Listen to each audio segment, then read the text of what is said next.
What up, y'all? You know what it is. It's D Malafleur along my coach, my boy, my dog, Brion. What up, boy? Super producer Blair in the cut. Fly creator in the cut, man. This is Bellies of Bullshit. We appreciate y'all for fucking with us and rocking with us, man. This is episode 107 on your dog. Did I fuck up? Who loves it? Yes, bro. Damn, can I say something? When have you ever said anything throughout an intro? I was trying to say what up, but you said on a dog ass. Bro, you took that. I didn't say what on a dog ass. Yes, you did. Did I? Man, just let me live. I'm trying, bro, but this is the way I live. Hey. Big ribs. Oh, okay. Well, as you see, man, we are live on location, man. We've been away for a little bit of time, but obviously we've been working. We've been doing everything we possibly can to bring you guys content. Damn, that took a lot out of me. Just swallow before you talk. But as you can see, we are here with the legend himself, man. A lot of y'all motherfuckers didn't even know he was in the city, but he here, man. Lives here, born and raised here. Minty Water, man. What's going on with you, big dog? Man? What's going on? Good to be here, y'all. Oh, thank you. Yeah. I appreciate you. Absolutely. So, yeah. So let's get it. You want to get straight into it? First of all, how's your mental? Bro? My mental is better than it's been in a while, bro. That's good. I can honestly say that. There was a while where I was kind of in a pit. Yeah. It was a little bit self-shoveled, but it was also just kind of the ups and downs of life, like y'all say, like the bullshit of life. Yeah, for sure. And just kind of coming out of that and being in a space to be able to talk about it, or at least say I'm here, is kind of how I'm feeling right now. Sure, absolutely. So. That's what's up. How's your mental, little dude? Bro, honestly, I haven't. You need to stay. I don't want to knock these motherfuckers. Can you scoot over a little bit? God, lady. Yeah, I don't want to. Stay away from that cabinet. Man, bro, how many cups is in there? Man, at least 60. I'm not gonna lie. 60? Damn. Yeah, probably at least 60. I don't want no smoke, bro. But I mean, honestly, shit, I'm all right, bro. You know what I mean? Just dealing with my mom ended up having to have a blood transfusion the other day. You know, so shout out to her. You know, so we transitioned her to rehabs. You know, she had her hip replaced and all that. But it's after that surgery, it's just been one thing after another. Yeah. You know what I'm saying? Moving, kids, bro, just getting events and stuff together. So right now I'm just under the gun, but I'm all right though. Shit is, you know, it ain't nothing to a giant. That's what's up. I'm good. How you? I'm amazing. My God. I'm good. I mean, I ain't no complaints this way. No, I'm good. It's literally, bro. There's nothing. Like I told y'all before, man. I'm gonna be 100% transparent every single time, bro. If I can't control it, I don't worry about it. Not worry about it. I heard that. You know what I mean? So I'm good. Yesterday I got a call, not necessarily a call, but you know, teachers can contact you through like apps and shit now. Yeah, Class Dojo and shit. Class Dojo and shit like that. So my fucking daughter's teacher texted me and let me know that my daughter was bullying a new girl from the Congo. Okay. And I'm like, well, the first question I asked is why the fuck is it a kid starting school this late in the season this year? Right. That's my first question, but that was neither here or there. But I'm like, motherfuckers move, bro. Shit happens. Motherfuckers probably got, they job, mama, daddy got a new job and shit, bro. Quit judging, That's only a month and a half left, bro. I would have kept the motherfucker at the crib. But you know what's funny is his daughter probably asked something along the same lines. It's like, what are you doing here? But nevertheless, you know, that's one thing I don't tolerate is bullying. So obviously I had to, I don't like bullying. Bullying is one thing I just can't. Well, it's especially when it comes to kids, bro. I don't really do that. But shit. You don't bully now. I don't bully nobody. You're not a bully. No. In the sheets, they call me. What? That's what they call me. That's what they call me. Okay, we about to get into this bullshit, bro. We about to get into Minty, man, and we're gonna highlight you, man. First things first, man. Let's give you your flowers. You deserve them. For You've sure. Been a content creator for a little over. Are you a content creator? I'm gonna ask you that. Do you feel like you're a content creator, influencer, or you a man with a business? A little bit of. It's a combination of all three. For sure. For sure. I would say, if it wasn't for the business, I wouldn't be able to create content anymore at this point, but the content is sales funneling at the same time. So hell yeah. It's kind of a thing where it goes hand in hand for sure. But if, like I said, if it wasn't for the business itself, I'd be back at Costco right now. So I got to give it to content creation leading to the business, and then it kind of going hand in hand. So so let's dive the fuck in it then. So when did you? So you've always been Terrell, correct? Yeah. You know what I'm saying? And then you transitioned into Minty, right? Yeah. So how did you start? Because when I came in, bro, I seen you giving, bro was giving hugs on Instagram, and I when I first seen it, I gave him a hug back. When I hugged my phone too. You know what I'm saying? Bring it in. You know what I mean? Nah, absolutely. You know what I mean? Bro, I was like, this nigga cool as hell, bro. Sure. This is like a good energy that you can feel, and it's in my phone. You know what I mean? I'm like, man, I gotta follow this guy. Sure. You know what I mean? So, bro, what the fuck? How? Man, so to kind of make not even a long story short, we got time, right? So we can talk about it. So it really all kind of started during the pandemic. Like you said, I've always been Terrell, and who I am really is actually very introverted. I love sharing love and giving love to people and just kind of making people feel good about themselves. But it's always normally been a thing where it's been closed in or just kind of to friends and family or whatever. Because honestly, I have my own issues with fitting in or feeling like I fit in. So I just kind of kept reserve about it.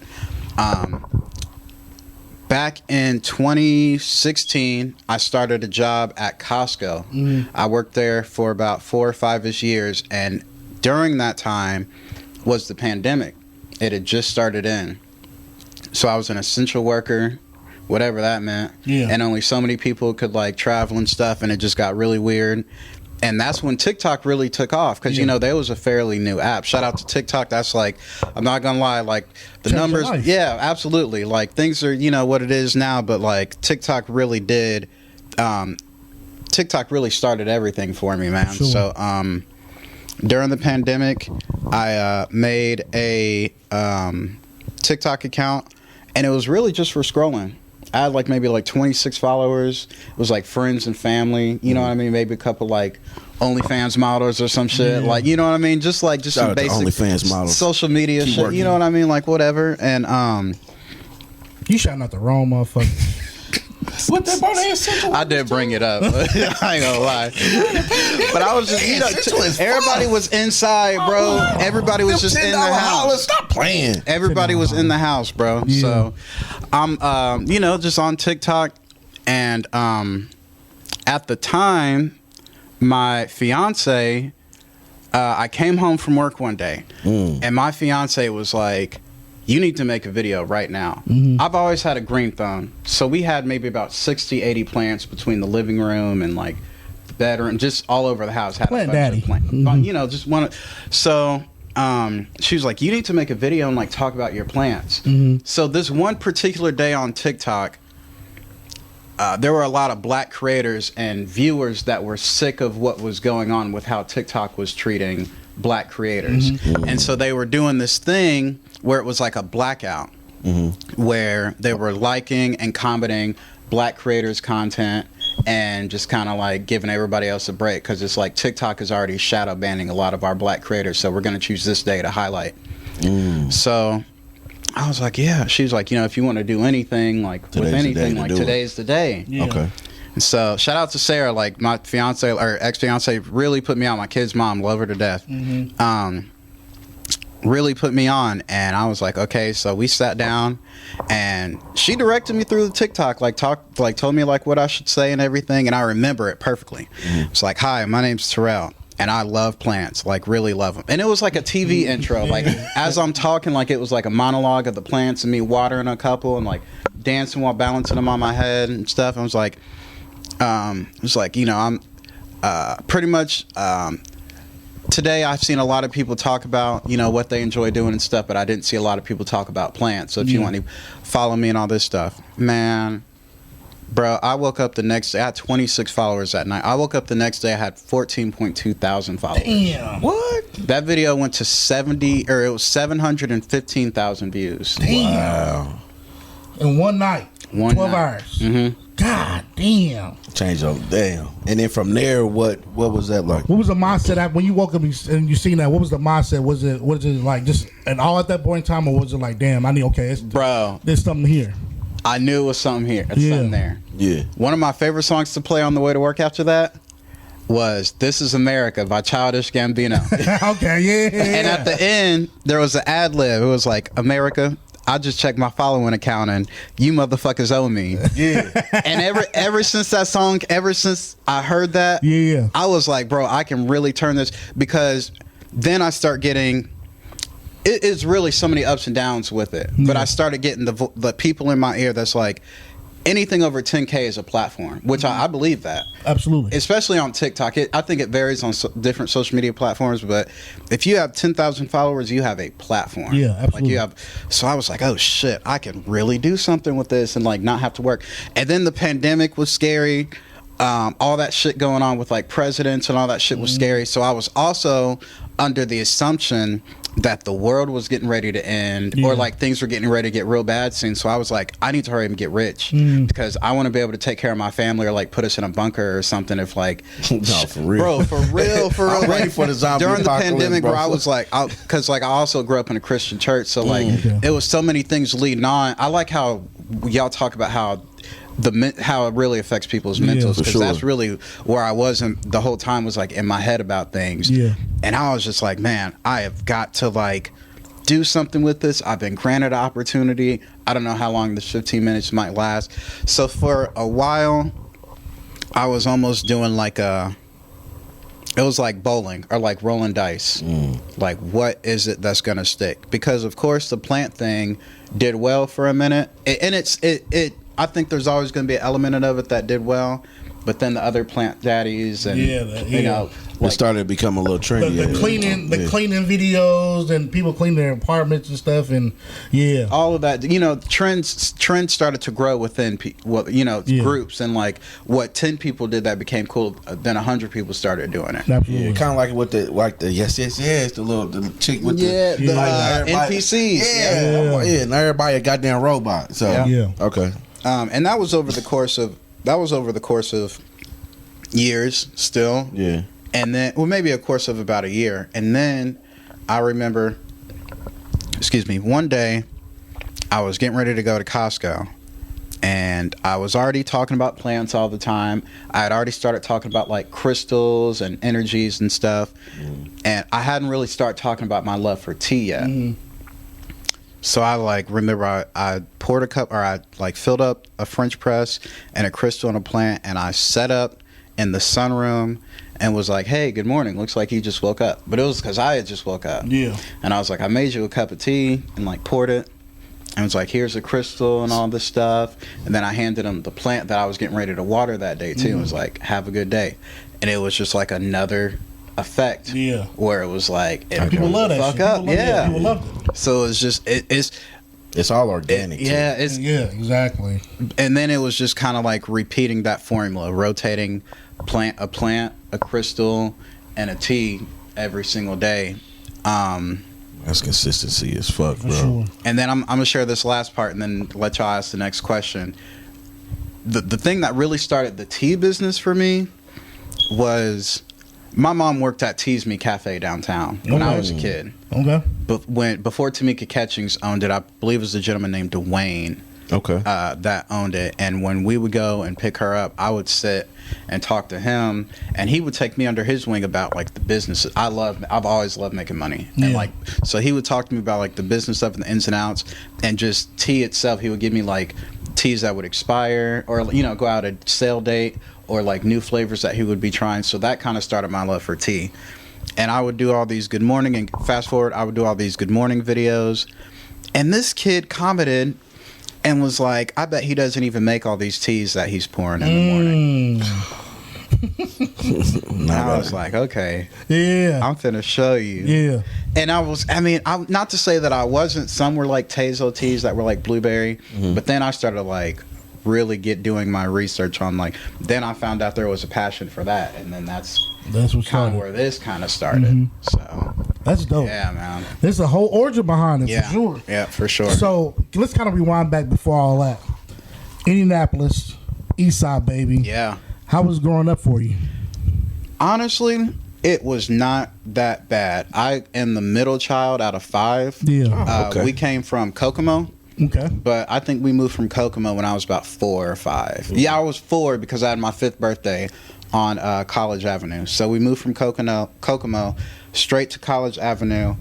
My first impression of the city is that I thought it was like I thought it was like bad, but it was only because of where I grew up. Yeah. Like I'm talking about like crackheads literally like jogging up and down the street, swinging their arms crazy, and like the house we lived in, there was like roaches and rats, and like we didn't have a lot of. We lived on a duplex, and like I said, it was 2 doors down from Craig's funeral home. Yeah. So financially, it wasn't good, and because of that, we weren't in a good area. But back then, man, shit's always been fun, bro. Exactly. The, When you a kid, always you make don't the even best think- of it. The pools and the candy ladies exactly. and like, bro, cool cups and shit. Like, bro, all of It's a that was time. fun. And then because I grew up with so many siblings, even if it wasn't that many kids to play with, we had each other. It was 4 Exactly. boys, 1 girl. Oh, yeah. And my sister's tough too. Yeah. So it's just like we was climbing wall. We was picking the little blackberry looking things off of the bushes and eating them Yeah. like some real like Yeah. outside stuff, bro. Some real Like, Naptown baby yeah, shit. for sure. real. Absolutely. We was some outside kids, man. And this is still when it was still candy stores. Like, Frogs. Yeah. Over there for 30th. Was that 30th in college? Yeah. yep, Frogs over Yep. there 30th. Yeah, yes, man, sir, man. absolutely. I know. We got moles over there on 25th Yeah. Hillside. Yeah, But- my mom used to work at Goodfellas. Okay. Down the street on College. That's Yeah. where she learned how to make that fire ass banana bread or the banana pudding. So, bro, it's just it really like I have such a huge love for the East Side, but at the same time, I think me being an introvert caused me to stay in the house during long periods of time. You feel like you missed out on a lot? Kinda. How do you feel about like your friend ratio? Like, was that My friends, I have about 2 or 3 really close friends, and they're just like me. Yeah. Like real introverted, and because of that, the 3 of us are kind of hive minded. for sure? But like we don't really like. I mean, we be outside, but when we're outside, it's like kayaking or hiking or something like that. Like we might be at like a random event or something if we get invited to it. But we're all very like introverted for the most part. I think sometimes it affects how I feel with being social around other people. That Like makes sense. even if it's like not necessarily like my siblings and stuff, but sometimes I'm late on sometimes I'm late on lingos, shit like Shit that. that's going on in social, Yeah, like, 'cause in the world. Yeah, I'm so used to being like tucked in. Yeah. And like I said, even being out, like, man, I used to get in fights and shit. Even living in Indy, I can't say it was the city. I've just always like growing up until I figured myself out and how to navigate. I was misunderstood. Yeah. And like how I express myself. But man, the city's always been good to me, man. Yeah, absolutely. Like That's kind of how I feel too. Growing up, the older I got, the more I understood like this city's beautiful. and it's really cool. And it's cool as fuck. cool. Like it's super, and it's close to a lot of dope places like Chicago, St. Yeah. Louis, Cincinnati, things like that. But there's no place like home. At Yeah. all, There's bro. no place like home at all. For sure. Like, we could travel all day, but it's like, man, I still want to be at home. Yeah, exactly. You know what I'm I saying? never really plan on leaving Indianapolis for real. I feel like my work here ain't done yet. Yeah. You know what I mean? Like, it's so much more for us to do. You know what I'm saying? Things to accomplish, you know what I'm saying, to make our city better. Yeah. And I think with people like you, bro, it's happening though. Yeah. You know what I'm Yeah, saying? absolutely. Like, you know, I think like right now it's a good time for creators. Yeah. You know what I'm Absolutely. saying? It's like this is right now like I feel like 2024 is it's the creators' year. Absolutely. For sure. You know what I mean? I think all eyes are all on us right now. You know what I'm saying? We're paving the way, we're making our own, and we're setting our own futures up. So, you know what I mean? So the shit that you do, bro, is just, it's amazing. You know what I mean? Right on, Just man. to see like just see the transition from where you came from to now, and not learning more about you. Like college, bro, that's crazy. Yeah. You know what I mean? So me, I grew up out west. Like I'm a west side kid. So I grew up for 38th and 46th, 38th and Eagle Creek Parkway. You know what I'm Suburbs. saying? Yeah, you know, Eagle Creek, you know. It ain't the suburb. It's a suburb. It is a suburb. It's a suburb. You're right there next to Eagle Creek Park. Okay. All right, That's a national fucking park. well, thank you. That's where I kayak. I ain't gonna lie. Yeah, me too. Nice, Bro, nice. and it's bro, but people like it's cheap too, bro. For $30, bro, you got there and kayak, canoe, and shit, fish. You know what I mean? Like I love being outside. You can bro. rent bikes out there. Yeah, That's bro, what I'm like, saying. You can't, dog. You see these fucking scooters they written downtown. Yeah. Them motherfuckers be on 34th for Illinois. Bro, and no, The fuck? in the alleys just You'll park, never see nigga. you'll never see them damn them bikes from Eagle Creek on the streets, People be taking them bitches to work. bro. I'll be like, why the fuck is But this that's green good. scooter out on the outskirts of the city? What the fuck? But that's good though. I mean, to me, I feel like a lot of like cities like California, New York. You know what I mean? They use a lot of public transportation. You know what I'm saying? Even like the buses and shit. You know what I'm saying? Like that shit is okay. Here it's kind of We're just Trains now and getting our transit shit together. Yeah. We should have went underground years ago, bro. Yeah, Because this red and purple line shit ain't that shit doing sucks. nothing. It That ain't shit doing sucks. nothing. And then being on the highway all the time and it's got fucking traffic. I want to just go home, bro. Like the traffic it'll just be unnecessary traffic, bro. I'm so tired of traffic. Unnecessary traffic. What's that shit Goku be doing? You're like, instant transmission. Bro, it's If I needed. could teleport, Absolutely. nigga, Bro, I'll be at the crib by sundown. or fly. If you had a superpower, what would it be, bro? If you have a superpower, what Probably flying, bro. Yeah, probably Never get flying. fat. that's your superpower. Super metabolism. Super, like when I say super metabolism, like boom, eat my little 20-piece from Wingstop and still be hungry. I'm not mad at that. It don't sound bad at all, bro. I don't need no superpower, bro. Alrighty, I'm cool with on the money. I'm cool with the cash. I look good. I dress nice. I don't need no superpower. What, I want to be invisible to the hoes? No. What, I want to fly to the hoes? No, I got a car. Fuck that, bro. I'd rather fly. I'm trying or to fly, teleport. If I want to fly somewhere, I get on Southwest for $39. For $39. Nah, that shit's a That's the fucking scam. one con that I've thought about with flying is I bet that shit is cold, bro. I bet it's cold this at shit night. is cold. Been above the I clouds? bet it's Absolutely. Yeah, I bet it's cold. Absolutely. It's All right. cold as fuck. So let's get back into you, man. So these videos go viral. Yeah.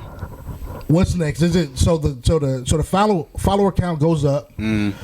You start doing the T videos. Mm-hmm. So you start expanding through the social media outlets. Yeah. I started noticing that TikTok was becoming a little bit too volatile. Break that down. The way that I wouldn't even say it's not like it's a conspiracy theory. I don't know if it's a algorithm behavior or what, but I started to notice view count would drop instantly for no apparent reason. And then, a couple weeks would go by and somebody would be like, I haven't seen you in weeks. And I would be posting 3 to 5 videos a day. So it was almost like, and you can ask a lot of people on TikTok about that. It's just they kind of do like this carrot on a stick behavior where they don't reward you too much. They almost feed you a bunch of views or show it to a bunch of people for a period of time. And then it'll be a minute where that shit just kind of gets snatched. And even just that in general, with it constantly being threatened to get banned. How many times has it been threatened to get banned now? Yeah. The threatens for it to get banned. And it's in the courts and shit now, though. it just, I noticed it became a little too, just too up and down, like a stock. For sure, Volatile. yeah, So not consistent. And stuff. yeah. So I was like, oh shit, I need to do something else just in case. Because if this fails, I don't want to be left with my pants down. Absolutely. So next thing was Instagram. So I would do these lives on TikTok where the caption would be like 5K on Insta, or like, help me get me to 5K on Insta, and then help me get to 10K on Insta. Just funneling those followers from TikTok, or like, if you're not seeing my content on here, follow me on Instagram. Okay. And just kind of funneling those people to Instagram. I have a YouTube, but I don't have the attention capacity to make videos that long or edit them.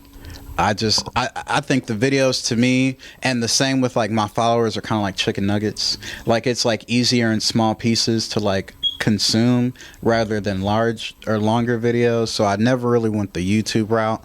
And then Twitter, I just kind of like copy and paste from one to another. So that's for my porno. Put them on feed, baby. Yeah. Twitter's for my porno. Yeah, facts.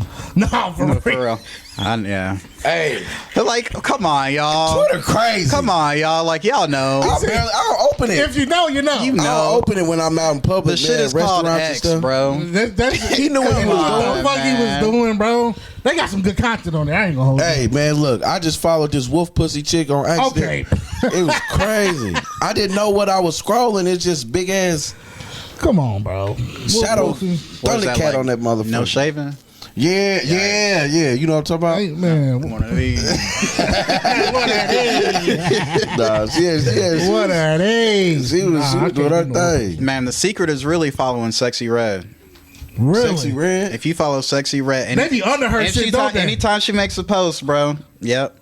Hold on. They be like, my OnlyFans is free for 2 nights. D-Mac, chill out, bro. Hold on. Look Chill at out, Minty bro. giving out gems. Hold on. But I Giving out gems out here. Hold on. I got off of Twitter, man. It was just too bad. No, bro. I'm a prop. I opened it up. I opened up recently. I saw that. I just bro. Motherfuckers. He said, "Well, motherfuckers walking past, and I'm on Twitter, bro." That's crazy. You can't open Twitter in public. You can't, bro. That don't even make no damn sense. It's not even your shit. It might be somebody else that might have reposted something, bro. You can't open Twitter in public. Deep mad ass. Just shared some shit. And don't open it near a mirror or window either, because somebody gonna watch your reflection. Hey, man, I'm an impout. Hey, all right, let's get back to this. Bro, chill out, man. All right, so let's get back into the. So we ain't gonna do where the laptop at. I mean, might as well. No, we kind of just went where the laptop at is our porno section of the episode. We just talked about it, so we don't need. It's okay. It's all right. Do you have a new scene? You get soon. Want to shut out? What? Nah, I don't. What? What are we talking about? Go ahead. All right, come on. All right. So, do you remember the first video that the first tea making video you made that took you to the top? Yeah, man. It was my mango hibiscus. It was a mango hibiscus tea. Really? Yep. I remember shortly after I received that comment that was like, he probably doesn't even. So the comment was like, he probably doesn't even make his own tea. Or it was either that or something along the lines of like, how do we know he's not just pouring the same tea in a cup every day or something like that? Chesting your gangster. Yeah. Bitch. Like I ain't from that. Bitch. So somebody made a comment that was like, can you make a mango hibiscus tea? I was like, bet. I already have the hibiscus. Grab the mango. That's when I first kind of start setting this up like this way. Yeah. This is contact paper, so the countertop was different. Had that on there and set it up with the mango. That video went to like 5.2 million views. Damn. I think that's and that was still on TikTok. What platform? TikTok. And I think that still might be my highest viewed TikTok, if not like one of the highest viewed ones that I did. And yeah, man, that was great. That was one of the highest viewed videos that I've had on TikTok. So does the ratio if you hit 1 million views, what does that look like as far as from a follower account? Like if if 1 million people look at your page or whatnot, or your video, what does that look like as far as new followers? What is that? Sometimes I can gain anywhere from like 5 to 7K a day. Really? Mm-hmm. Because people really want to know the game, bro. You know what I'm saying? That's why I'm asking that. Yeah. You know what I'm saying? Because it's like, it's a real science sometimes behind the whole Instagram, social media thing. You know, because that shit's so hit or miss, man. Yeah. Like we be posting stuff, and I be posting stuff, and it's just like, damn, okay, I got 20 people watching it. Go to sleep the next night, and wake up the next morning. Only one more person after that watched it. Like it's just like, damn, like you got to really hit that stride at the right time for that shit to go crazy for everybody to see it. I think, like you said, 10K is the number. Because after you hit 10K followers or something, to me, what I've seen, things kind of tend to. I've also seen people with like, it's kind of hard because it's almost like,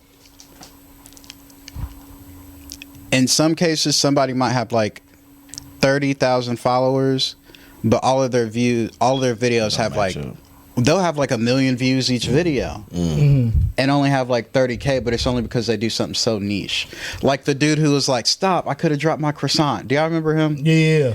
Like you can only do that so many times, and so the video might be really high. Yeah. But how many people are going to follow it because they know that video is going to be on their algorithm? Some people, they're going to be like, okay, I want to follow him because I don't want to miss this at all. Yeah. And then I guess for me, it's like whenever I like make videos the same way Chris Brown writes his songs, bro, and I have no shame in admitting that. I repeat the same formula, bro. I will repeat it, bro, down to a fucking T every time, bro. Like, that's how bro dressed, though. He wear a uniform every time. I don't know. This is my first, you know what I mean? What Lil Uzi say? It's only my third day here. Blair. Every fucking episode. You ain't been disrespectful me the whole time, bro. The whole time, bro. You came in on bullshit. I just, but yeah. That just fucked me up. I ain't gonna hold you. Yeah. That really made me sad. I ain't gonna. Cause I really be putting that shit out. They better dress better than me. That's what. Bro, it's been the last few episodes, bro, and you got to take a sip on that. Bro, it's okay. We ain't gonna get into it. Yeah, we'll talk about it. But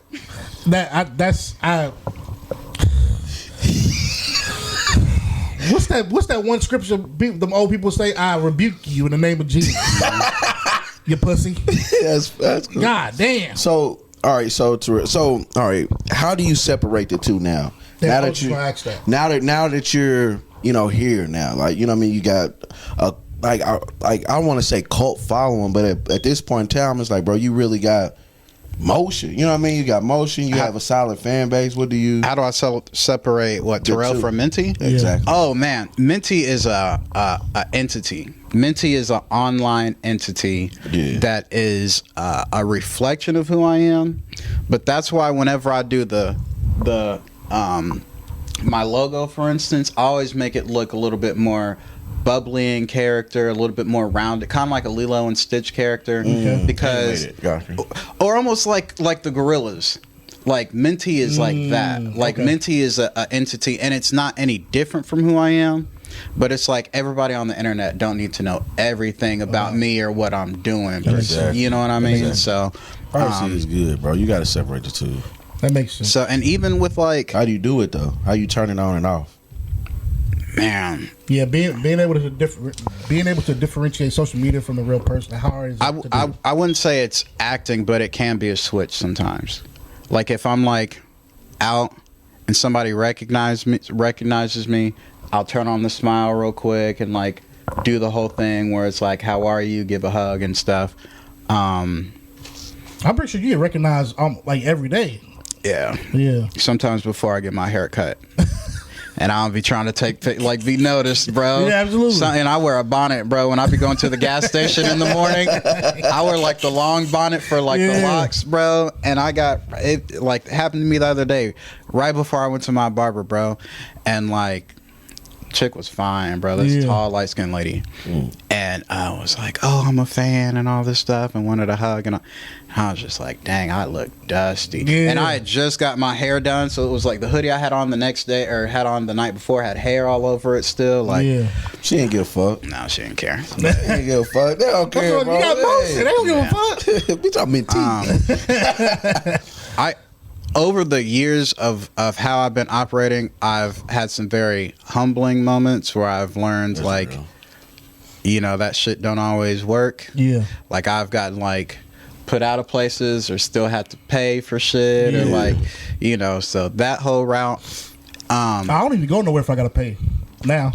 I mean, but that's knowing your worth too for what you know what I mean? I know 9 times out of 10, Brion's gonna be on it. It's on you. You be footing the bill. No, he's actually behind the actual event. Oh, I see.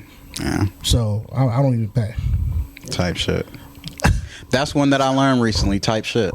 See, and I didn't know about that until like maybe a year ago. What about you? Got Riz? The kids, my kids say I got Riz. I just learned about that, but that was because of TikTok too. Yeah, Riz shit is. I didn't know it was charisma. Riz is charisma. I didn't know that. Yeah. I didn't know that. I learned that shit from them from the streaming dudes. Casanat and Duke Dennis and them. Hey, them dudes is funny, bro. I like them dudes, bro. They real cool, them. Man. They young as hell, man. They doing their thing. They getting their money. I'm proud of them niggas. That shit is dope. They make rapper money. Yeah. So, Minty, you're a business. You're an entrepreneur. I say this all the time when it comes to Brion. Brion's an entrepreneur, and he always says that being an entrepreneur is one of the hardest things you possibly can do. Me, I will never be an entrepreneur because I know for a fact it is hard. Same with Fly. He's an entrepreneur. It's one of them things I can't see myself doing because I always have to know where my next is going to come from. Yeah. Peep this, though, bro. He don't realize that this is a business. I try to tell him all the time. What is it to you? Like, what the fuck are we here for? This shit fun, bro. I mean, I'm here for the good time. Yeah, if we make money, we make money. That's the objective. That's the goal. You know what I mean? But at the same time, I like putting smiles on people's faces. You know what I'm saying? The reason I have to make somebody smile each and every episode. Yeah, that's why I really do it. You know what I'm saying? But of course, I would love to make money from this shit. You know what I'm saying? Of course, people fuck with us. People give us, you know what I'm saying, things to ask us to. You know what I'm saying? To promote and everything like that. Yeah. I feel like that's good enough for me. Yeah. You know what I mean? Because I actually know where my money's going to come from when it comes to like my 9 to 5 and shit. You know what I mean? So, but for somebody like Brion, he's like, okay, what's the next thing we got to do to make sure we make revenue from this shit? Yeah. You know what I'm saying? And I don't have the same mindset as he does, but that's not saying there's something wrong with him and there's nothing wrong with me. It's just we have two totally different mindsets when it comes to that. But when it comes to you, he has an entrepreneur mindset. I don't. So for you, with you having an entrepreneur mindset, how does that affect your daily routine, your TikTok, and how do you go about it? Well, at first, that is a really good question. I'm gonna answer it in a long way. Yeah. I had a 9 to 5 brain, and I had to like deconstruct myself out of that in a lot of different ways. I first started working when I was 16 at Andre's Barbecue and Seafood on Pendleton Pike, all the way up to Costco a few years ago. And I'm like a SpongeBob ass nigga when it comes to my job, bro. Like, I don't care where it is. I'm ready, bro. I love my job, bro. Like, for even Chipotle, like, I would read the handbook and like really get into it and like train to become like kitchen manager and training and shit, like stuff that really didn't mean nothing. Like, I would get made fun of and stuff for people, like, just because I any took your job serious. Any job, bro. Yeah. Any job I had. And so between that and me having ADHD, being told what to do at specific times and when to take lunch and stuff was really good for me in a way. Yeah. When I initially left Costco, I didn't have my tea business. It was to be a full-time content creator. I was getting brand deals, and I was still learning. I was getting brand deals from companies and places, and it was enough to where I had enough money put away, and I could, like, I thought I would be able to secure it, you know, long enough to do that forever. So I left my job, and man, I probably ran like $20,000 into the ground over the course of like a year or two, bro. Damn. Probably over like 8 months. And it was like me not having a consistent schedule. I mean, the minute I left my job, like certain brands started like crashing out on me or like flaking. And then, you know, even with getting paid for views, it was just it was one of those things where I had to be motivated to make 3 to 5 pieces of content every single day. And that's difficult. Creating content is difficult as fuck. Because then I'm looking at, I need these videos to hit this amount of numbers so I can get paid this amount every month from this. That way, if this contract doesn't fall through with this vape company or this bong company or whoever, like, I'll still be okay. For sure.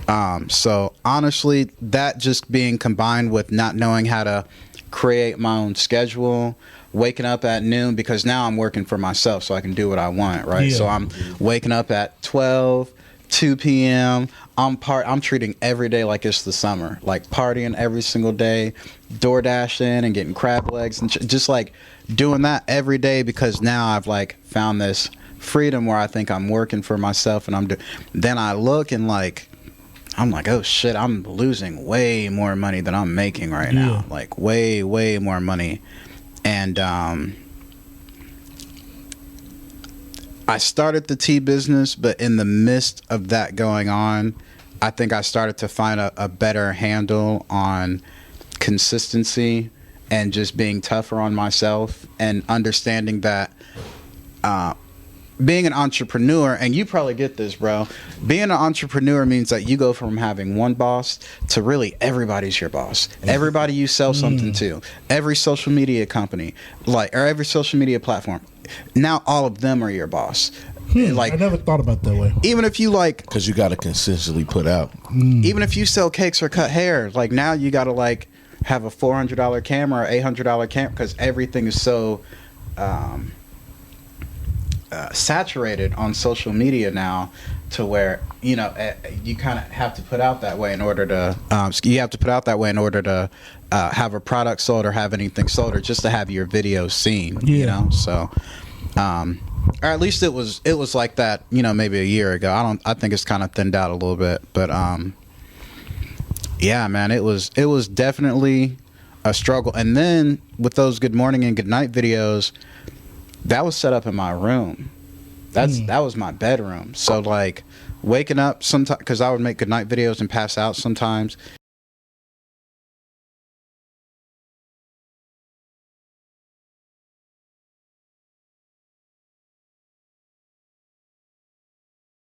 Room. So like waking up sometimes, because I would make good night videos and pass out sometimes, go to sleep. I'd wake up and my box lights would still be set up, tripod still set up. That started fucking with my mental health. It was like some Truman Show type shit. It felt like I always had cameras on me. Like, my studio is my bedroom. I'm hosting more space for people to see my things, and I'm hosting more space for my things and for people to see me than I'm hosting a space for me to go to sleep or to like relax. So like, you were more so consumed than social media at that point? I got extremely consumed, bro. I got very consumed. Damn. There were days, I can share this with y'all, bro. Like, I was so involved in the numbers and stuff, bro. There would be days where I would work my ass off, put out 6 videos a day, and only accumulate so much, and I would like break down, bro, like cry, because the views wasn't adding up to what you needed them to do. So you saw social media, it's like, damn, like, what am I doing? I got to keep putting out. So now you chasing it. Swole said some shit like that. Swole said some shit like that. He had said that he came, shout out to Swole, he had came on the pod and was like, yeah, bro, like, I was putting out this content, I was getting, you know, crazy views and all this shit, and then one day it just kind of started to slow down because I wasn't as getting many views. It's like, he was like, bro, it's like crack. Because and that's what I was getting ready to touch on. That's what I was getting ready to touch on, is I also had to look introspectively and realize that it was also a gratification thing too. It was like, well, do people not like what I'm doing no more? Because like just the other day it was this, and now, you know what I mean? It was it was all good just a week ago. And like, so every time, like, I think I'm a little bit numb to it now, but like, yeah, it definitely is a high getting those views at such a high count. So what does that do to, like, if you're not getting them? So how did you break away from that? So like now, like, you've always been an introverted type of person. Now you're more extroverted online. Right? So now that you realize that, right? You saw that, damn, it's like, I'm addicted to these numbers and shit. So what helped you to tone that shit down and kind of regroup? Making it about other things, more specifically, money being made. How does it translate to that? And I think starting my loose leaf tea business was one of the best things for my mental health, in the sense of me not being so concerned about numbers and views for getting paid off of those views, but it's like, how many potential customers are seeing this? Exactly. So turn those views into customers. Right. It became something completely different. Because you've always had a platform. You just had to figure out a way to turn it into something. Because at first the payment was just feeling good with all the views. For sure. But it wasn't turning into like, you know, wasn't turning in. because we don't do this, bro. Like what D-Man say, like, yeah, bro, we like to make people laugh and things like that. I tell this nigga all the time, I was like, bro, this is my end goal. You know what I mean? Like, I love this pod shit. Yeah. You know what I mean? I went to school for broadcast journalism, so pod has just always been my thing. Like, radio's always been my shit. Oh, shit. You see what I'm saying? Yeah. So it's like, I want this shit to work. You know what I mean? Yeah. And it got to. Yeah. Yeah. It really do. You know what I mean? Because it's like, I hate working, bro. Like, I work, like, that 9 to 5 shit, bro, is dead, bro. Like, motherfuckers talk to you any kind of way. You know what I mean? They give you all these expectations, and they don't even do what the fuck they supposed to do. Yeah. You know what I'm saying? It's like, I don't like that shit. I don't like having a motherfucker feel like they got something. I one up on you. Yeah. Like, I've always been a nigga that create his own opportunity. Yeah. If I went back to Costco, I think on my first day, somebody would say something to me, and I'd be like, wait, what am I doing here? Yeah. What am I doing here? Like, could you ever see yourself clocking back in? I don't think so, man. There was several times where I thought I was going to have to. And shout out to Costco. Best job I ever had in my adult life. I didn't go to college.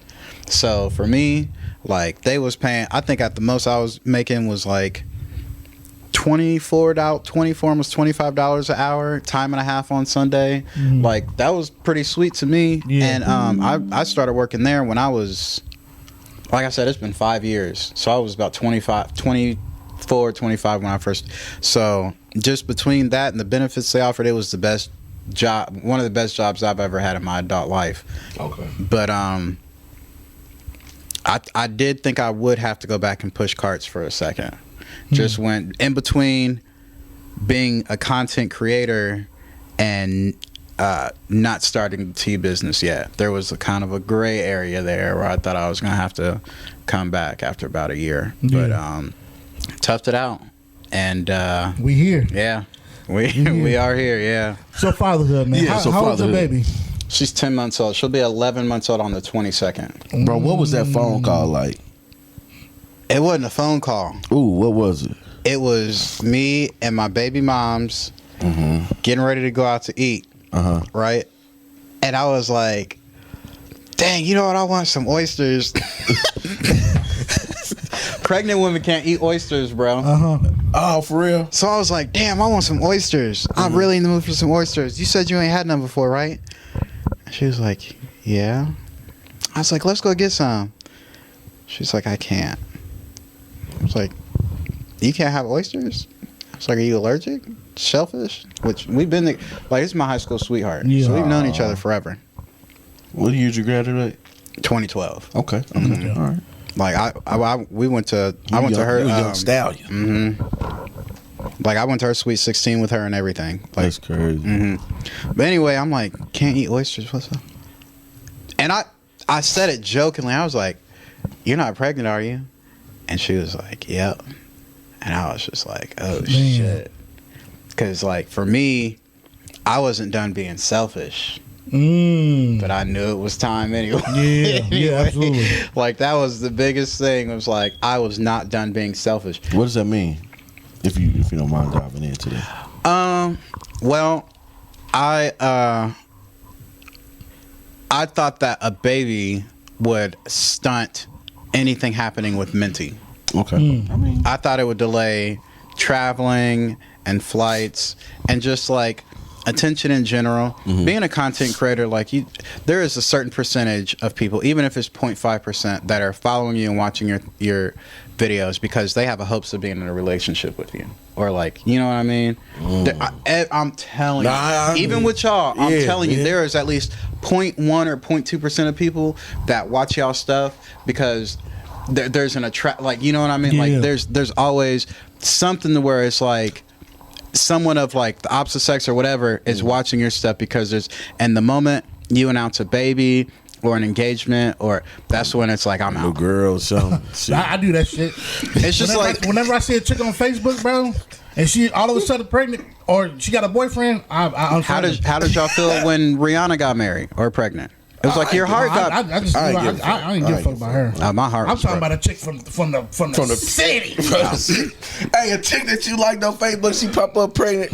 Nah, it's over. Yeah, it's over. Go ahead and hit on follow. Yeah, but it works like that really as a social, like being on social media too, like it can really kind of work both ways. So yeah, that, and then I was still trying to be a hot boy and have a hot boy summer. Minty? Yeah, bro. Yeah. So,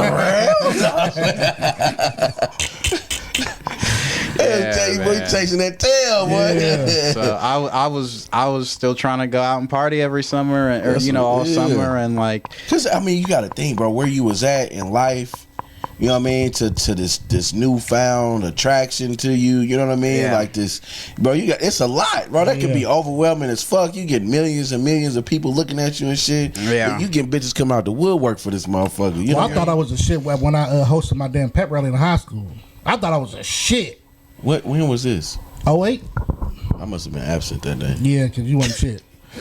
But I hosted that shit in high school, bro. I got a tattoo. Said, "Thank God I'm famous." With some stars. 300 people in the gym. I thought I was famous as fuck. All right, bro. I'm sorry. Cook, bro. That shit gets to you. I mean, it gets to you, bro. It really does. And at that point in time, I was like, man, you know what? You did that shit, boy. Man, fuck you and your handshake. So, what is it like being a dad for you? How does it feel 10 months later? I think that it saved my life, man. It sounds so cliche and like kind of corny to say it that way, but kind of going down the path I was on, like it put me on ice, like it really did, and it like slowed me down. Set you the fuck down. Yeah, it really sat me down for real, and it really, I've never been like abusive or nothing, but when I learned I was having a daughter, that's when I learned, I was like, oh shit, I gotta be nice to girls now. Like I like really gotta be like, I don't know how to because you gotta be that example to your daughter. Exactly, yeah. And it made me feel ashamed for, like I said, like I've never like put my hands on a woman or nothing like that, but it's just like one of those things where it's like arguing back, or just kind of like one of those things where I would like go to that level, or like be aggressive because somebody was being aggressive. It was just like one of those things where it's like, oh shit, like now I have to really learn how to treat women, because now I've brought one into this world, for sure. And just that money management has been completely different, because I'm not just feeding myself, clothing myself, or nothing like that. DoorDash add up, man, don't it? It'd be $40 for something that would have been $15 anyway. Just get your ass up and go down the street. And if you order DoorDash twice, you're probably out $80. Easy. $60-$80. Easy. Even something small is like $20 from like McDonald's or something now. But I used to get the 10-piece extra lemon pepper. Boy, nobody give a fuck about no damn nuggets. I go to what nigga? I'm talking about Jordans. I go to Juicy Seafood, bro. They got some good shit. They got good wings too. It's like their wings ain't bad. Their wings ain't bad. I went chili Thai sauce or something. Oh yeah, it pissed me off that I had to put the sauce on it. Like it didn't come like dipped in the sauce. I like the sauce on. They were still crispy. Yeah, but they was good, man. Shout out to Juicy Seafood. Y'all just went off the cuff. We talking about babies. Y'all talking about DoorDash. Fuck them kids. No, for real. Because of the baby though, I was DoorDashing less and just being responsible. That's good. And really learning how to zone in, and just meeting somebody that is brand new. Yeah. Meeting somebody that is absolutely brand new, like first time. Yeah. And she like loved me, and we didn't have to like talk to each other. We didn't have to like, it's just a fresh, innocent, pure love that we had for each other. Unconditional. Nothing had to take place before or after. We didn't even have to get to know each other. It was automatic. Yeah. That's a beautiful feeling. Bro. Yeah, that's the best feeling. So was you there when the baby came out and everything? Sure was. Did you clip the umbilical cord? Yep. Yeah. Slept in the hospital for 3 days. I ain't take my PS4. I wanted to, but I ain't take it. And slept on the couch and curled up with that baby and then yeah, man. Pretty much, I was there the whole entire way. So ain't it fun having a a baby mom that you just are cool with. Absolutely. Like, and you don't have to argue with them and nothing like that. It's like that's probably like the best thing out of the whole situation. I'm pretty sure for you. Like, absolutely. So for me, it took me a little while to get to that point. Well, now she's married. You know what I'm saying? And now we can communicate. We only communicate about Savannah. It's never about anything else. Yeah. You know what I'm saying? Is everything okay? You need anything? Yada, yada, yada. But being able to have a baby with somebody and then actually can co-parent is probably the best possible thing out of that whole situation. Well, co-parenting is so important, man, because D-Man, you got 2 girls. Yeah. 2 baby mamas. I got 5. So I got 3 boys, 2 girls, 3 baby mamas. You know what I mean? Like, that's a crazy dynamic. But it's cool though. You know what I'm saying? For the most part, you know what I mean? It's like what bro said, man, it's all about communication. Yeah. Effective communication, y'all have an understanding, y'all know what y'all need to do. All right, we gotta raise these kids. All right, let's figure out the best way possible to do it.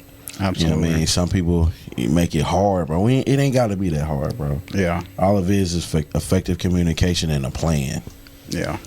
Did you feel different having the baby? Like, did you feel like a different person when you had the baby, or did you feel like you had to? Well, that was a stupid question. Not a stupid question, but did you feel any different having the baby? Yeah, I had to almost kind of find myself again. Yeah. In a weird way, I started like. There's different levels to it, like the sweatpants every day and the t-shirts every day, and not getting haircuts or getting my beard trimmed or nothing like that. The sacrifices you got to make as a father. Yeah, that's what it is for sure. You know what I mean? That mixed with like lack of sleep and stuff too. Yeah, sacrifices, bro. Yeah, sacrifices. Absolutely, that's what it all boils down to. Do you want any more? I'm not trying to have any more, but we haven't really been avoiding it either. So y'all together, or we're sweet with each other, man. That's my like soulmate. That. I believe that if I was to work it out with anybody, it'd be her. I like that. Sweet. I'm gonna borrow that. Yeah. Put that in my pocket. Yeah, because we co-parent, but like I said, we do couple stuff. We're sweet with each other, and it's not anything that I'm. It's just one of those things where we don't live together, and the moment where it kind of works out to where we will. The biggest thing is the physical aspect of it. We inherited a house from her great grandmother, and the house is still being renovated. But now that I've kind of jumped into this Minty thing, I need a physical place for a studio too. So just waiting on saving money to renovate the garage while we kind of work out mental and emotional aspects of things too. Is just kind of one of those time things. Yeah. I get that. And it's like I said, like you said, it's good to actually have those type of conversations with that person. A lot of those conversations don't even get talked about. A lot of them conversations they don't get talked about until it's too late. The mental aspect of it, the physical aspect of it, you don't really know what you're into until it actually comes about. Yeah. You know what I mean? And I'm gonna just get all the way out here with it. I know y'all heard me mention ex-fiance. When we first got engaged, it was me going through the motions at a lot of brothers and sisters that were having kids or getting like married, and I just felt like it was time for me to do it as well. So even though that was my soulmate, I don't think that we had both matured into the right stage for it to happen. So we were engaged before we were ready for it. And then COVID happened too. Yeah. So that pushed it off for another year almost. The pressure of that adding up, plus me becoming Minty and getting attention from all over the place, and then whatever she might have been or was dealing with at the time, it just kind of created a wedge. Yeah. And so I moved to where I'm at now with my roommate, and even though I moved back out of that house, we never left each other alone, clearly. Yeah. So keeping tabs on and off, and then baby. And that was another reason I was like, oh shit, I don't know if I'm ready for this, because we don't have our own creases ironed out yet. Yeah. But it's very rare where I think a baby shows two people their own strength and weaknesses in each other and helps them get themselves together to be a whole unit. For sure. And I think this is kind of one of those things. So, was you scared? So that's. Oh, sorry. Hell yeah, I was scared. Very scared, bro. So like how you said is a baby can kind of bring people together in a sense. So do you? So in that aspect, that you feel like that baby was an actual blessing? Yeah. Oh, for sure. Yeah. There's a couple. How do I say this without? There's a couple reasons that it's medically a miracle too, for lack of better words. For sure. Yeah. For sure. Yeah. So it was definitely meant to be. Yeah, absolutely. Kids are a blessing, for sure. They're definitely a blessing. Man, when I had my youngest is completely different from my oldest, and when he was talking to me about you and talking about that you kind of wanted to talk about the fatherhood thing. This is what I was just talking about with the whole thing that happened with my oldest today. How many years apart? 6. 6 years apart. Okay. 6. So that was a whole nother thing in itself. So my oldest baby will be 9 on the 2nd, May 2nd, and my youngest just turned 3 in February. Okay. So, I was talking to her mother today, and she was just telling me that we were trying to just work out the kinks and stuff, and I kind of said in my head that you'll never fully understand, never fully learn how to be a parent. Never will. Because now, with this happening, I'm having to learn how to be more empathetic. Yeah. Of not only the little girl, but of my child as well. I'm thinking I'm raising a child that's a leader, but I got to understand that once she gets out of the car, she's influenced by 50 other people throughout the day. And she's a whole nother person. Still, yeah. You know what I mean? So, and I'm having to understand this, and I'm ultimately it was like, damn, I really don't have. I can kind of, I don't want to say it. I don't have the perfect child. You know what I mean? Yeah. So I'm having to learn how to not only, I got to be patient when I have to learn how to not yell at her. And like, even though I said bullying is like, I hate it. But me yelling at her is not going to do anything for me either. And not only that, I have to learn to, she just told me she had a crush on a little boy too. Oh, shit. So what grade Savannah's in? She's been 4th. Fuck. That does happen. She didn't necessarily tell. So the YMCA lady told my brother, who was the head of the YMCA in Avon, and he came back and told me that she said she had a crush on somebody. So and then talking with her mother, she said that Damaris, you have to understand, you can't get mad about stuff like that because she's surveilled 24 hours out of the day. She's on one completely different side of the room from the other. Well, the boys is on one side, the girls on the other side. She doesn't have a phone, so you're getting mad about something that she can't even. You was mad that she liked the little boy. Bro, I was pissed because in my mind I'm like, bro, she's 8. Yeah. Bro, do you know what the fuck was you doing at 8? Bro, yeah, I feel you. That's what I'm saying. That's the point. But we can't be. But at the same time, bro, I look at it like this. Like Kenley, Kenley's in 2nd. You know what I mean? And like Briel's in pre-K. You know what I'm saying? Like it's like. See, Kenley, she be messing with me like, Dad, I got a boyfriend. I like, man, don't be telling me like. I don't want to hear that shit. But at the same time, I can't say that. Because if my daughter feels that she can't talk to me about certain shit, then it's like she never gonna tell you. You know what I mean? And that's where I was today. She was like, Damaris, you can't tee up on her. That's what her mother said today. She was like, Damaris, I don't give a fuck what type of relationship you have with your daughter because that's none of my business. But if you want your daughter not to have a relationship with you to where she can tell you anything she can or want to, that's on you. That's the type of relationship you're gonna have with her. And I said, damn, I never thought about that. I would never want my daughter to not tell me anything. Of course I'm gonna be mad she's talking to boys and shit like that, but I was only raised by my mom. You know what I'm saying? So I don't know what to do in this sense other than talk to other fathers that's gone through this. And a lot of my niggas only got kids that's younger. You know what I'm saying? So it's just one of them things. I'm still learning to be a parent at, bro. Even our mothers, 9 years fathers, later. you know, everybody, bro. But there's no rule book to parenting. There's no fine rule book to parenting unless, only real book to parenting I've seen was Dr. Lipschitz on fucking Rugrats, not nigga. for real. You know what I'm saying? Like that shit ain't fucking real, bro. Absolutely. You know what I mean? Like all we can do is step by step, bro, day by day type shit. You know what I'm saying? Yeah. So it's like, bro, don't ever feel like you not doing all that you can, bro, because you are. Yeah. You know what I'm saying? Because the way that you was raised, the ways that you were influenced throughout your life. You know what I'm saying? We can only teach what we know. Exactly. You know what I'm saying? Everything is trial and error, bro. Don't ever beat yourself up, bro. I don't want to hear that shit. That shit was crazy. You know what I'm saying? Like for real, bro. Like nigga, the fuck, bro. I love being a dad, bro. Like I can tell you I have individual relationships with all 5 of my kids, bro. I know their strengths. I know their weaknesses.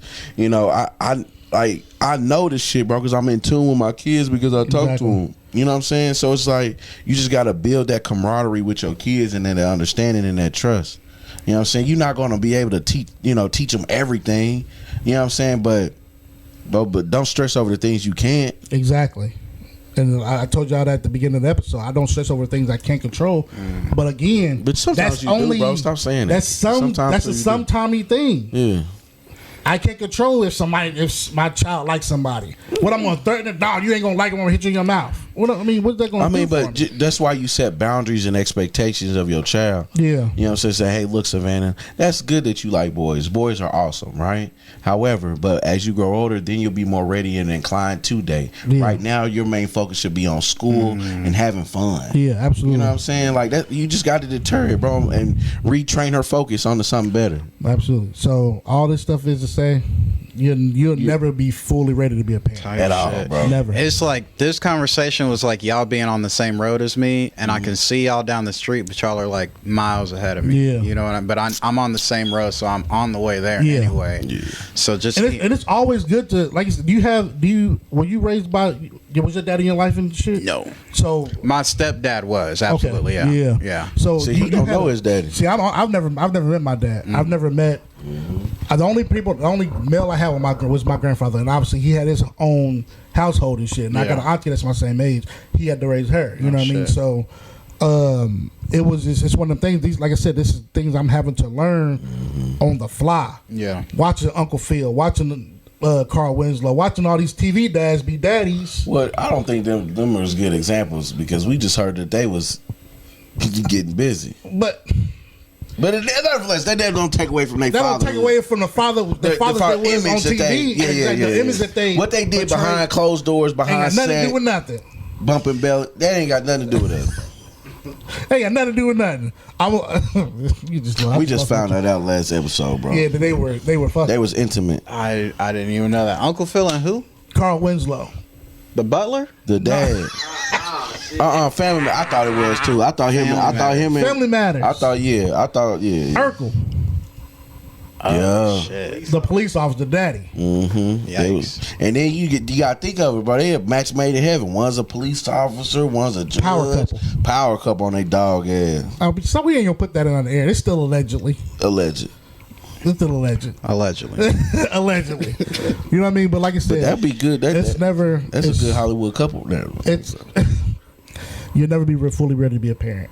For real. And obviously, the more you continue to do it, you write your own book on being a parent. Yeah, bro. It's like, look, man, I don't give a fuck what my baby mama's talking about.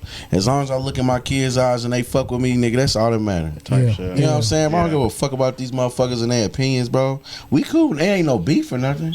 But at the same time, I don't give a fuck what you. Being a good father, bro, is like knowing it on the inside without nobody having to tell you that you're doing listen, a good bro. job. Look, I told my niggas this, bro, and this some real shit. I told the type of baby mama he had, this was going to come out. This was going to be. I said, bro, either you going to be an ain't shit nigga on her terms or you going to be an ain't shit nigga on your terms. You set your own tone of how you want to parent and how you want to be a father for your child. You see what I'm saying? Yeah. Don't let her dictate this shit. When you're a good dad, you don't mind being a bad guy in somebody else's perspective. Bro, you're going to be a villain in somebody's story regardless. But at the same time, when somebody be like, good job, it's almost like, I don't need to hear it because I already know I'm doing a good job too. I used to want to hear that shit a lot though. The validation of being a good dad is, once a nigga hear that shit, he'll be like, damn. that means the world to, because you will never hear it. Yeah, bro, that shit. You'll never hear it unless it's Father's Day. But that'll be the people that see you on social media and the people that see you in and real Father's life. Day mid as fuck. They half-ass that motherfucker anyway. I want to hear that shit all the time. But at the same time, why would you tell me good job when I'm doing my job as a dad? I'm doing my but job. You fuck that, bro. If I'm a good daddy, let me the fuck know. Nah, for I real. like comments, bitch. For real. What the fuck you talking? I'm right cool with you. with that. I like hearing that. I love hearing that. But at the same time, bro, like what I used back in the day, bro, I used to be like, you know, what my baby mama opinion I made. God damn, I made their opinion matter to me. You see what I'm saying? Yeah. It was like, oh well, they're the ones. If they say I'm a bad dad, that means I'm a bad dad. Man, fuck these motherfuckers, bro. Like, you gotta live by your rules. You know what I'm saying? Yeah. And again, I had to learn that shit, bro. Again, it's amazing that you and your daughter's mother have an amazing Good relationship. relationship. It's amazing. God, It's bro. amazing. Thank God. Because all of them don't start that way. I hear horror stories, bro, and I've been a part of a few through like my brother and hear my family and their baby, you know what I mean? So motherfuckers be good. Hey, there was a point where I had a brother living with me, It's amazing. and his baby mom's was going. And she started throwing stuff at the patio upstairs at my house, trying to get in because he was there. I was like, oh shit! But she was from boy, we going down. I think they was from Gary or Chicago. Oh, yeah. I mean, that's to be expected. I wouldn't even. You from Gary? You from Gary? We need to rethink this shit. See, my mama from. Look, last time I Lou went. Wallace. Last time never mind. I ain't gonna tell that story today. We'll talk about it another time. So I heard a story. Well, not heard a story, but as an entrepreneur, as somebody that promotes other businesses and stuff, the whole thing that happened with IKEA, right? Yeah. The whole thing that happened with IKEA. The fuck was up with that? So I mean, I'll let him tell it if he wants to tell it, but Let him tell it. Go ahead, bro. What happened? Okay, so I wanted to do a collaboration before we had found a wholesaler and started branding our own French presses. I had an idea for French press, and I wanted to release these French presses with IKEA. Because I felt like they had warehouses that made their own, and they'd be able to like at least do like a color or something. And so I had reached out to them either in the comments or in the DMs, and they had said something about like they'd love the idea of being able to work with me. They sent me an email address to send to them.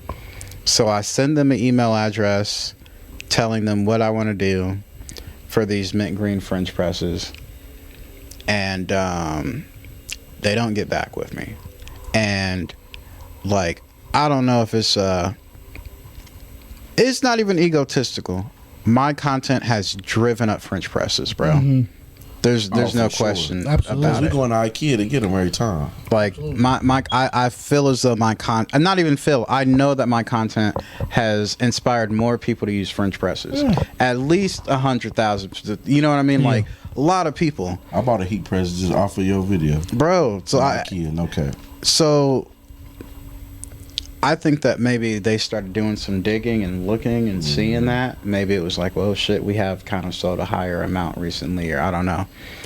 And the next thing I know, they start rolling out these like mint green French presses. And it was only in like select stores or something. But I was just like, huh.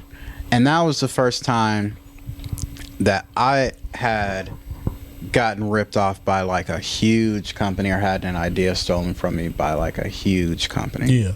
And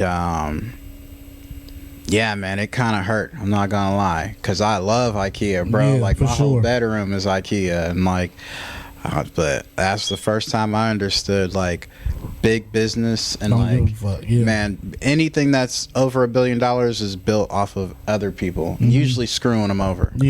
And so I mean, I talked about it, I said something about it, and everybody was like, dang. So what I was going to ask was, so does that make you kind of think about or really take a deep dive into collaborating with other businesses and stuff? Yeah, man, for sure. And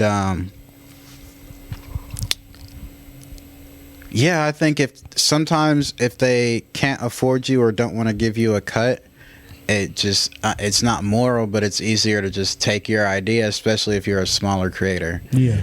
What you gonna do? I seen something very similarly happen to a friend of mine, Precious, Most Precious Jewel. Yeah. Shout out to Precious. Hey, friend.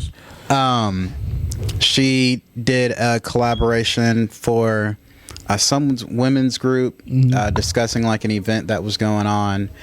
And in the video, she had a very specific way of how she was using a paintbrush to like paint the town pink. And the next thing we know, or the next thing she's seen, was a video from JD Sports talking about how they were painting the town pink for Air Max Day. But it's like, what does painting the town pink have to do with Air Max Day? It had nothing to do with anything. So it was just very strange. And so I guess, I mean, I want to put that out there also because it's just one of those things where people need to like hear about it. But it's also a good example of how bigger companies can easily take your idea if they don't want to bring you on board creatively. Yeah. The biggest thing that it taught me is to not even pitch a full idea until it's in the contract that anything pitched can't be used, or my creative idea can't be used, or anything that we discuss in the meeting essentially can't be taken any further. And if I see any traces of it, then we can take further action from there. And then just learning how to do shit yourself. And like, usually your people, like whoever you get stuff from, even if it's like a mortar and pestle or French press, they have a supplier. So digging and finding out who their middleman is, even if it takes 6 weeks to get to you, or if it's from somewhere else, like I think is like some of the biggest things that I've learned is just as far as like collaborating that way. Yeah. As far as like collaborating with people, it's just it's a feeling thing.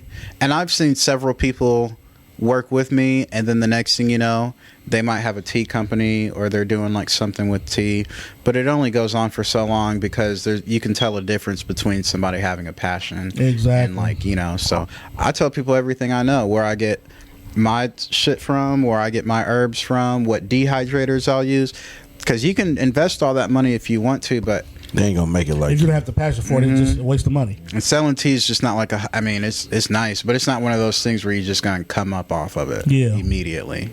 So collaborating with people is it's really one of those things for me. I gotta feel it. Like it's gotta be like a, you know, so yeah. Well, we appreciate you collaborating with us. Yeah, man. For real. This is dope. It's been a long time coming. This has definitely been a long time coming. So I first met you at our first block party. Our first block party. I see you from social media at our first block party. I was like, damn, that ain't the same person. And I started looking at you. You was talking to Amani. That was right. We was all right next to each other. That was at Hot Boys. That was at Hot Boys. Yeah, that was our first. Yeah, that was our first block party. Yeah, for our podcast. And next one's July 27th. Just throwing that out. And we kind of chopped it up there, but meeting you there, that's how I found out. I really understood, like, you're a really genuine person. Like, and you could tell that you was outside for a good time at that point. Yeah, you know what I mean. So, but like, you been at our event that day meant a lot. You know what I'm saying? We said that day that we gotta have this good. We gotta have. I said, man, because what brought you out that day?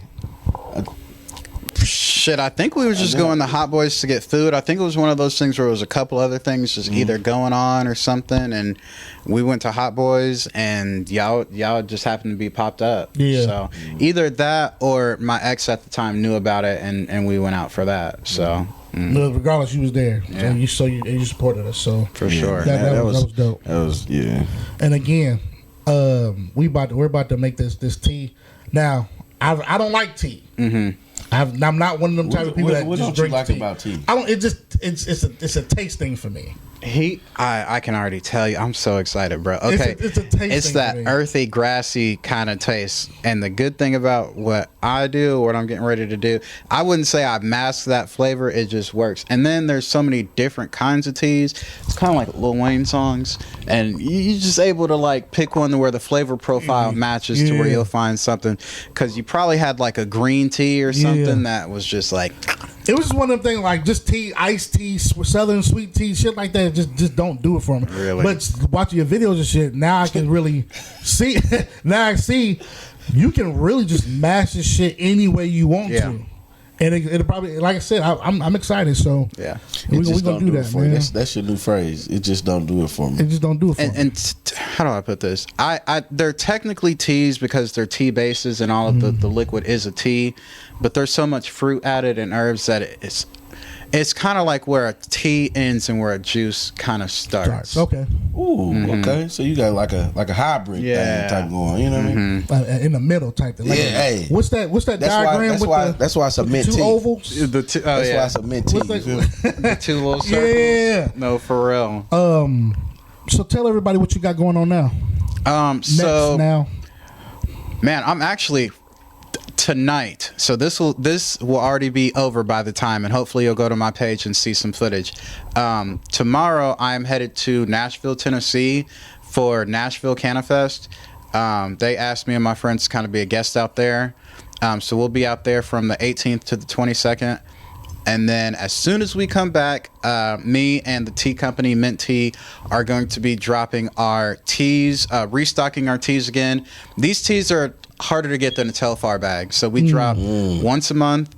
It's only 3 of us that make these teas. We typically do about 100 to 250 of each flavor. We have 5 or 6 different flavors or blends of tea.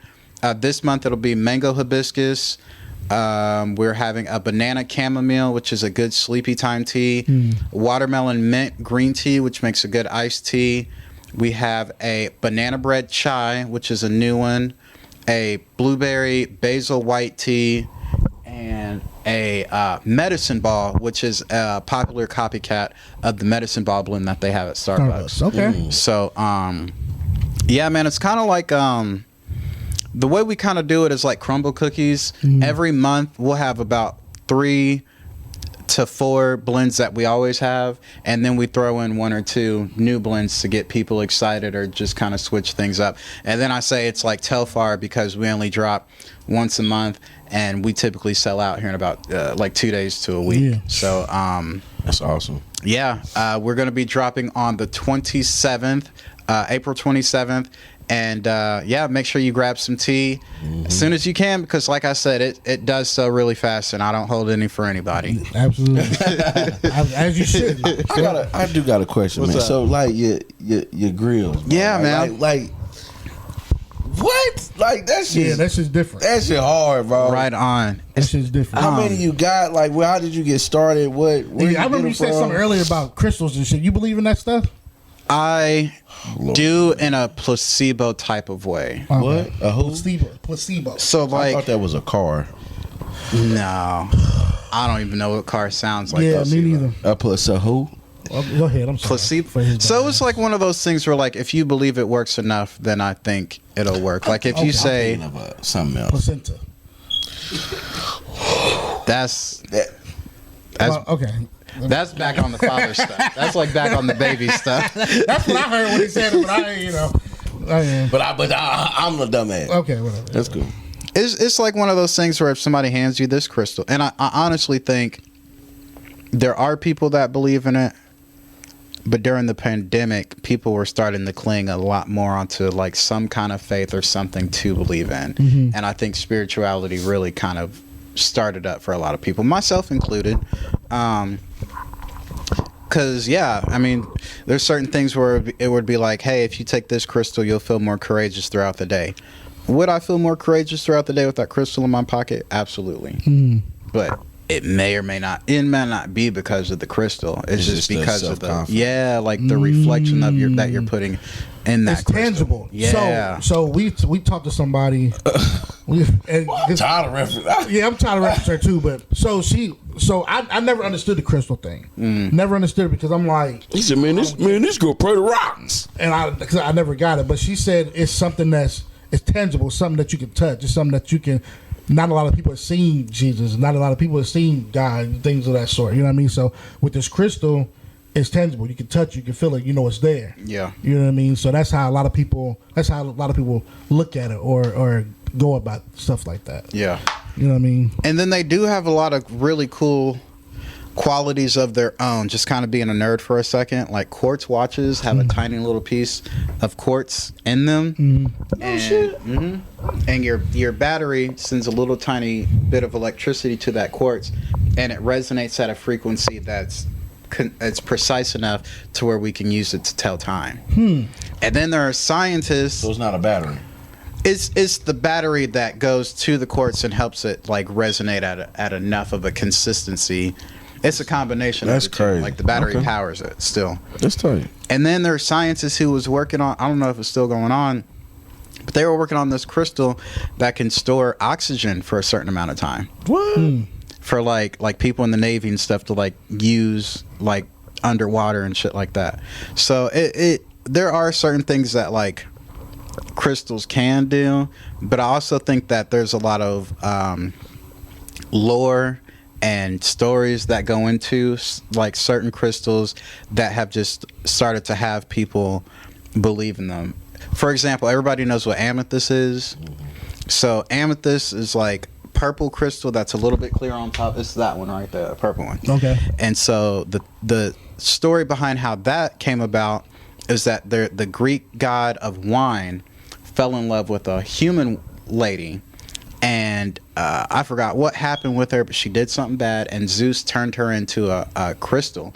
He turned her into a clear quartz crystal, and the Greek god of wine was really sad about it, and he like leaned over her and cried, and like he cried tears of wine, and it fell onto the clear quartz, so it became purple.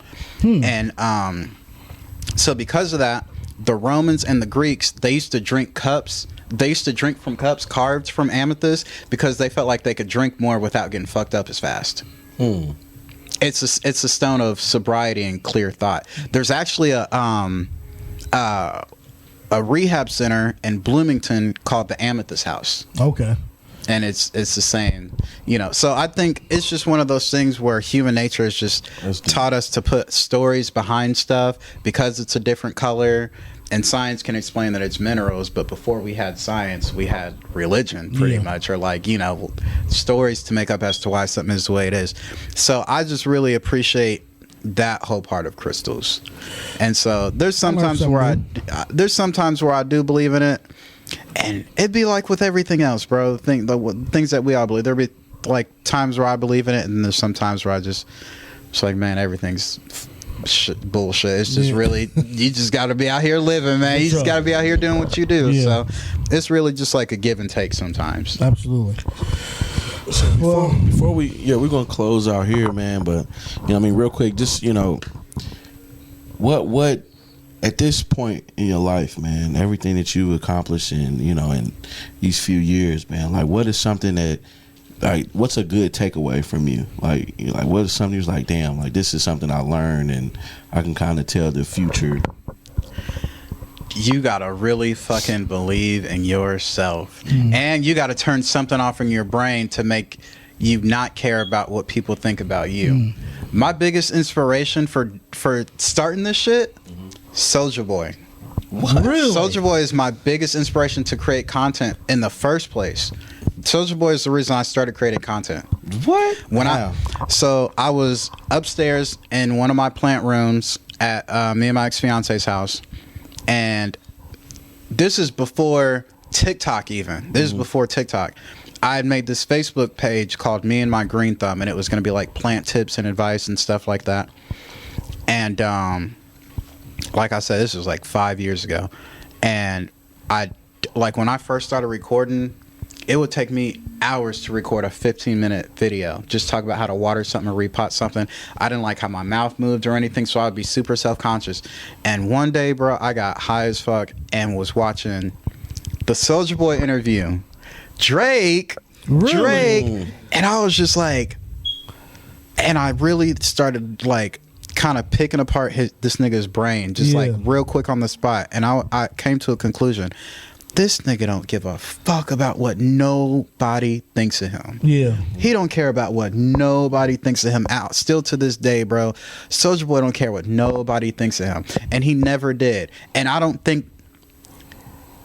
he became famous because he was immensely talented or because he was like good at dancing or anything. It's just he believed in himself and he didn't care about what people thought enough to consistently put shit out. For sure. And like even now, like he's still like, I don't know what's going on now, but I feel like he's still at some level of success. And I was just like, man, if he can look that ridiculous and wear rubber band chains and whiteout glasses and shit, then like I can do this shit. Yeah. I was like, I got to turn my brain off the same way he figured out how to turn his brain off.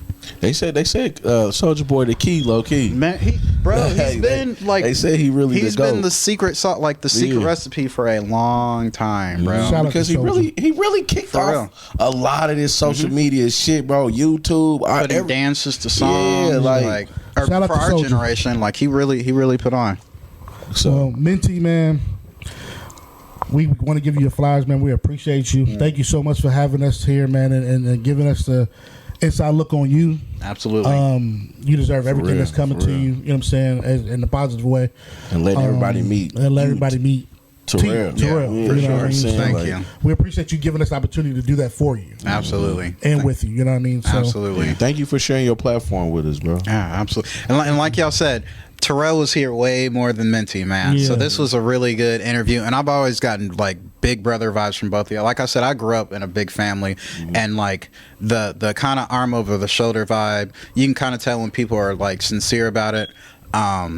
And from the moment like just talking to y'all, I knew that this would kind of be the platform where I love how comfortable y'all feel talking and shit and just like doing what y'all. So this is where I felt most comfortable talking about that kind, because Minty is at most of these other absolutely. interviews and just talking about tea, but hardly am I able to kind of sit down and kind of break stuff down about who Terrell is really. Thank you. We appreciate you, man. We got to do a part two, Absolutely. man. Oh, yeah, absolutely. I'm looking We for really another. ain't talking about no bullshit. Yeah, we gonna definitely get into it. We definitely gonna get into you know it. what I'm saying? Hey. Yeah. We definitely gonna get into it, man. Because like I said, that's man. what I really want. You know, that's what I'm we here gonna for. definitely get into some bullshit for sure. Tea and bitches. Tea and bitches. Oh Lord. God. I'm just kidding. So, one real quick, man. First, shout out to Mav Sweet Shop, man. They gave us me some cookies last week, man. So this show is sponsored by Mav's Sweet Shop, man. We appreciate you, a 5-year-old entrepreneur for cookies. She's dope. You know what I mean? So, Oh, wow. Thank you. We appreciate you. So for me, D. Matt LaFleur from T. Terrell. That's it, T. Terrell from T. Blair. Brion, Fly Creator, man. We appreciate y'all. We love y'all. Thank y'all for fucking with us and rocking with us, man. This is episode 107. Tune in next week to more Bellies of Bullshit. We appreciate y'all. Thank y'all. Bye. Peace. Peace out, man. Appreciate you. Boy, you long-winded as fuck. Love y'all.